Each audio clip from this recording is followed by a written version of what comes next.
special hydrogen summit was convened at the Sustainability Forum held this week in Abu Dhabi. The idea was to allow stakeholders to advance ideas on innovation and investment that will help make green energy work for the global economy. Let's listen. What is your word for 2026 when it comes to hydrogen? I would believe it's ESAF, because that's basically what should have brought of us all here. So we travel a lot. So I think ESAF is really something that we need to be working on hard to meet the demand that's coming. And so my word would be ESAF, and push the development of ESAF projects to be ready when the quotas come. I think ESAF is a very good point. I think projects in general, projects execution, we need to build confidence, to create momentum, and to continue the path, which led us from 10 to 110 billion in 5 years already. So continue the path and go towards a phase of more exponential growth. My word would be consolidation. Consolidation, all right. I think what we will see this year is a consolidation on the project landscape, also on the technologies. And I even believe, from my perspective, a consolidation on the customer base is taking place. And that is not a bad thing, it's a good thing, because it will allow everybody to focus. Do it.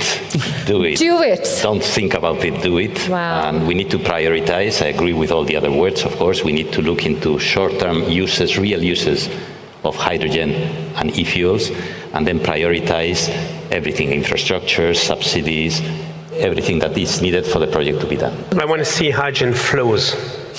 Open the tap, think in terms of a chain from upstream to downstream, and unlock it so that it flows. Because if it flows, then all the companies that are doing something around hydrogen have a place to find, and they can express themselves. Absolutely brilliant. Thank you all. I think this immediately opens up a number of topics. So just to summarize, ESAF has a massive opportunity. The projects, right? The confidence, the building, making it happen. Manuel, consolidation not as a bad news, but rather focus, right? Streamlining, focusing. Joaquin, do it. Love that one. And Rafael, flow. I think that those are really powerful themes. So with your permission, let's go a little deeper into what this actually really means. And I'll start with the easy question. What is stopping us?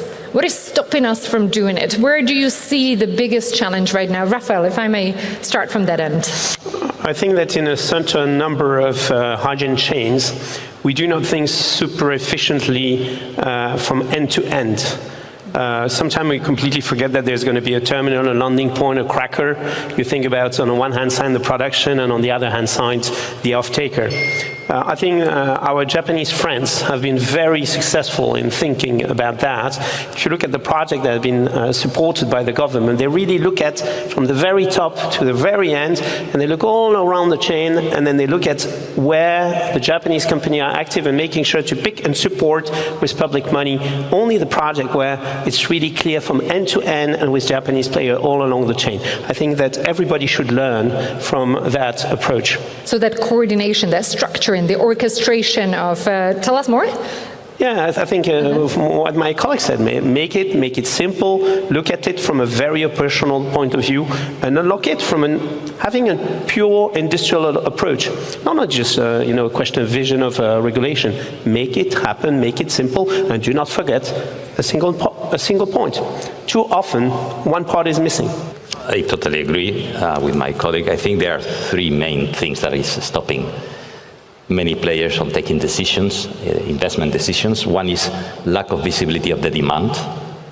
The word ESAF is pointing to one pocket of certain demand, but many players are lacking visibility of what is the market there and what is willing to pay for this, which is connected to the next one, which is uncertain regulation, because demand is not there, because mandates are not clear or could be changed, and they are not the right incentives. And then finally, the project-on-project risk. I mean, the value chain is very long, from the renewables to where you deliver the molecule, and there are some missing pieces that nobody is taking care of. In many cases, these are related to infrastructures. Now, could be midstream infrastructure, could be transmission lines, port facilities.